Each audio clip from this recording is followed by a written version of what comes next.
Hello everyone, स्वागत है आप सभी का लीगल गाइडेंस लॉ क्लासेस में। तो आज हम लोग पीसीएसजे की मेंस आंसर राइटिंग हिंदी में कैसे की जा सके उसके बारे में जानेंगे। तो ये वीडियो जो भी है वो पीसीएसजे की मेंस आंसर राइटिंग के बारे में है और ये आगे भी सीरीज़ कंटिन्यू रहेगी। तो चलिए देखते हैं। आज हम लोग इंडियन एविडेंस एक्ट का सेक्शन 4 पढ़ेंगे, उपधारणा के बारे में। तो उपधारणा से जो क्वेश्चन बनता है वो इस तरीके से बनता है कि उपधारणा की परिभाषा बताइए, या उपधारणा के प्रकार क्या क्या हैं, या निश्चायक या खंडनीय उपधारणा क्या क्या होती है, उनमें डिफरेंस क्या है। तो आज हम लोग पहला क्वेश्चन देखेंगे। उपधारणा की परिभाषा दीजिए तथा इसके वर्गीकरण का वर्णन कीजिए। उपधारणा कर सकेगा, उपधारणा करेगा में अंतर बताइए। 20 नंबर का क्वेश्चन आया हुआ था। जब भी कोई ऐसा क्वेश्चन होता है तो सबसे पहले उसका छोटा सा इंट्रो दे देते हैं, फिर उसके बाद में मेन जो डेफिनेशन पूछी गई है और उसके एसेंशियल क्या क्या होंगे, या उसको जो है जो भी पूछी गई हैं चीज़ें, मेन पार्ट जो होता है वो उसके बारे में लिखेंगे।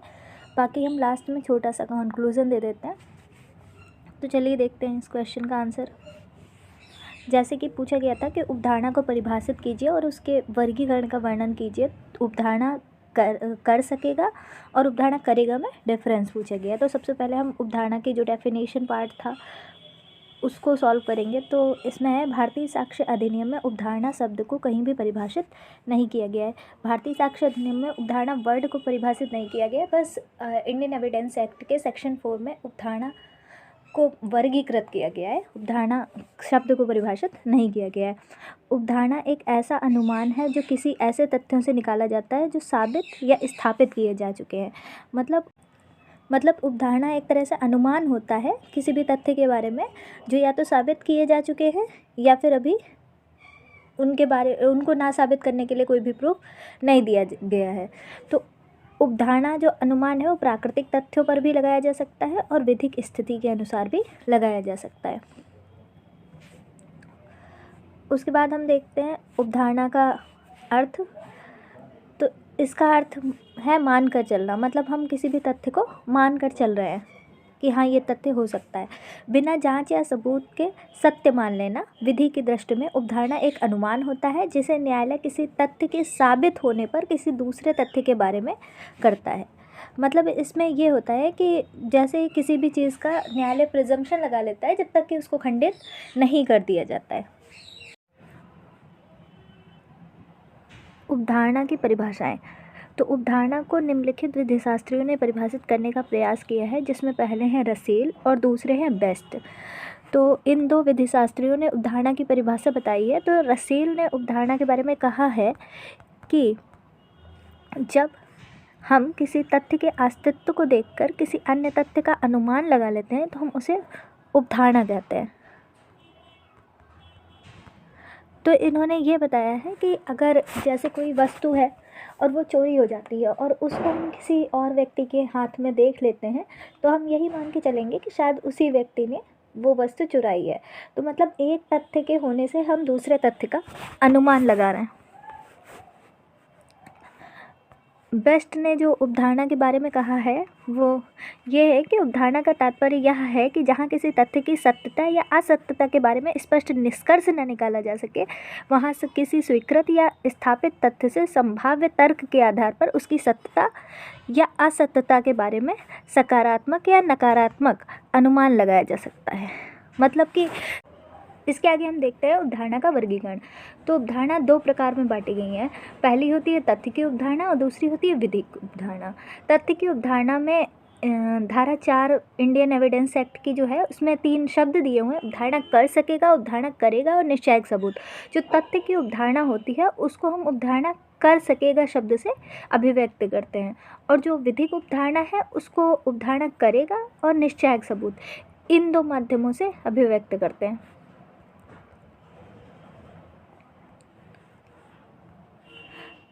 तो तथ्य की उपधारणा है, तथ्य की उपधारणा तर्कों पर आधारित होती है जो अनुगेय, अनिश्चित और परिवर्तनशील तथा सदैव खंडनीय होती है। तथ्य की उपधारणा जो होती है वो हमेशा खंडनीय होती है। तथ्य की अवधारणा वह अनुमान है जो प्रकृति के व्यवहार से तथा मानव अनुभव के आधार पर वास्तविक रूप से निकाला जा सकता है। तथ्य की अवधारणा के कुछ सेक्शन यहाँ पे हैं, धारा 86, धारा 87। जो धारा 86 और 87 में प्रिजम्पशन के बारे में ही बताया गया है कि जैसे पुस्तकों या मानचित्रों का प्रिजम्पशन हम कर सकते हैं, तारों, संदेशों, इन चीज़ों के बारे में अवधारणा कर सकते हैं, तो ये 88 में बताया गया है। बाकी ये तथ्य की अवधारणा है कि तथ्य की अवधारणा को अधिनियम की धारा 4 में अवधारणा कर सकेगा द्वारा अभिव्यक्त किया गया है। धारा 4(1) के अनुसार जहाँ कहीं इस अधिनियम द्वारा यह उपबंधित है कि न्यायालय किसी तथ्य को की अवधारणा कर सकेगा, वह न्यायालय या तो ऐसे तथ्य को साबित हुआ मान सकेगा, और यदि वह जब तक कि ना साबित नहीं किया जा सकता या उसके सबूत की मांग कर सकेगा। तो इन्होंने ये बात कही है कि इस अधिनियम में जो भी उपबंध दिए हुए हैं उनके अनुसार न्यायालय जब किसी तथ्य की अवधारणा कर सकेगा तो उसमें या तो न्यायालय उस तथ्य को साबित मानेगा या मान सकेगा, या तो उसको जब तक कि ना साबित नहीं कर दिया जा सकता है तब तक वो उसको साबित ही मान सकेगा, और जब तक कि उसके बारे में कोई सबूत नहीं दिया जा सकता है या उसके सबूत की मांग कर सकेगा। जैसे कि एक हम एग्जाम्पल के माध्यम से इसको समझ सकते हैं कि उदाहरण है कि जब किसी व्यक्ति के कब्जे में चोरी का माल चोरी के तुरंत बाद पाया जाता है तो न्यायालय अवधारणा कर सकेगा कि वो चोर है। ये जानते हुए कि माल चोरी का है, उसने प्राप्त किया है, परंतु जिस व्यक्ति के विरुद्ध अवधारणा की गई है उसको खंडित करने का अवसर दिया जाएगा। मतलब कि एक व्यक्ति है, उसके कब्जे में चोरी का माल पाया जाता है या फिर वो चोरी के तुरंत बाद ही पाया जाता है, तो न्यायालय बस यही मानेगा कि यही चोर है। लेकिन ऐसा नहीं है कि वो उसे चोर मान ही लेगा। उस व्यक्ति को ये मौका दिया जाएगा कि वो विधि की जो अवधारणा की गई है अगर वो गलत है तो वो उसका खंडन करने के लिए सबूत पेश कर सके। दूसरी है विधिक उपधारणा। विधिक उपधारणा निश्चित होती है, अपरिवर्तनशील होती है और बाध्यकारी होती है। ये 3 प्रकार की होती है। पहली तो होती है विधि की खंडनीय उपधारणा, मतलब जिनका खंडन किया जा सकता है, उपधारणा करेगा है जिसमें सेक्शन 79, 80, 105, 107, 108 है। दूसरी है विधि की अखंडनीय उपधारणा, जिसको हम निश्चायक सबूत भी बोलते हैं। मतलब ये निश्चित ही होती है, इसके लिए हमें किसी सबूत देने की आवश्यकता नहीं होती है, जो है धारा 41, 112, 113, IPC की धारा 82 और बहुत सारी। तीसरी है मिश्रित उपधारणा। ये विधि और तथ्य की मिश्रित उपधारणा होती है, अंग्रेजी विधि में मान्य है, अपने भारत की साक्ष्य विधि में ये जो है ये मान्य। विधि की खंडनीय उपधारणा को धारा 4 में दिए गए शब्द उपधारणा करेगा द्वारा अभिव्यक्त किया गया है। उपधारणा करेगा, जहाँ कहीं इस अधिनियम द्वारा यह निर्दिष्ट है कि न्यायालय किसी तथ्य की उपधारणा करेगा, वहाँ न्यायालय ऐसे तथ्य को साबित मानेगा यदि और जब तक कि वह ना साबित नहीं किया जाता। मतलब इन्होंने ये कहा है कि विधि की खंडनीय उपधारणा जो होगी उसमें उसको उपधारणा करेगा शब्द से अभिव्यक्त किया गया है, और न्यायालय किसी तथ्य की उपधारणा करेगा और उस तथ्य को साबित मानेगा जब तक कि वो ना साबित नहीं कर दिया जाता है। जैसे हम एक एग्जांपल के माध्यम से देख सकते हैं कि जो धारा 108 है इंडियन एविडेंस एक्ट की, उसमें अगर कोई ये प्रश्न खड़ा करता है कि वो व्यक्ति जीवित है या मर गया है, तो अगर उसके बारे में 7 साल से नहीं सुना गया है कुछ भी, तो न्यायालय ये मान लेगा कि वो व्यक्ति मृत है, जब तक कि वो व्यक्ति स्वयं अपने को जीवित साबित करने के लिए साबित दिखाने के लिए कोई भी सबूत नहीं पेश कर देता। फिर आते हैं विधि की अखंडनीय उपधारणा। तो जो विधि की अखंडनीय उपधारणा है, ये विधि की एक ऐसी उपधारणा होती है जो अंतिम मानी जाती है, जिसे न्यायालय में साक्ष्य देकर भी साबित नहीं किया जा सकता। इसको धारा 4 में निश्चायक सबूत शब्द द्वारा अभिव्यक्त किया गया है। निश्चायक सबूत, तो निश्चायक सबूत है कि जहाँ कहीं इस अधिनियम द्वारा एक तथ्य किसी अन्य तथ्य का निश्चायक सबूत घोषित किया गया है, वहाँ न्यायालय उस एक तथ्य के साबित हो जाने पर उस अन्य तथ्य को साबित मानेगा और उसे ना साबित करने के प्रयोजन के लिए साक्ष्य देने की अनुज्ञा नहीं देगा। साबित करने के प्रयोजन के लिए साक्ष्य देने की अनुज्ञा नहीं देगा। मतलब कि जैसे हम देखते हैं कि जो इंडियन पीनल कोड है उसकी जो धारा 82 है वो अच्छम गुड़िया की बात करती है। मतलब कि धारा 82 में लिखा हुआ है कि 7 साल से कम के बच्चे को, जिसमें कि लिखा हुआ है कि 7 साल से कम के बच्चे को कोई भी सज़ा का प्रावधान नहीं है अगर वो कोई भी अपराध करता है, तो इसीलिए उसे छूट प्रदान की गई है साधारण अपवाद के तहत। और उसमें अगर वो 7 साल का साबित कर दिया जाता है तो उसके लिए फिर उसके आगे कोई सबूत देने की आवश्यकता ही नहीं होती, तो वो निश्चयक सबूत के तहत ही आएगा कि अगर कोई ये तथ्य साबित कर दे कि इस बच्चे ने खून किया है और वो 7 साल से कम का था, तो फिर न्यायालय उसके आगे के साक्ष्य देने की अनुज्ञा भी नहीं देगा, क्योंकि 7 साल के व्यक्ति को पहले से ही छूट दे रखी है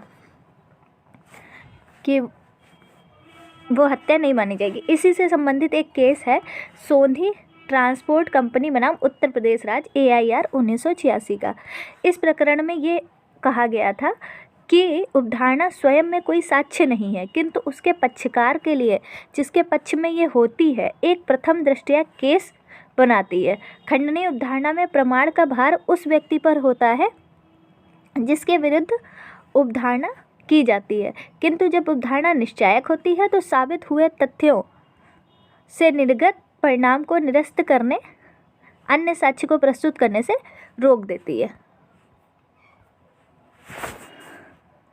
अब इसमें एक और पार्ट था, उपधारणा कर सकेगा और उपधारणा करेगा में अंतर।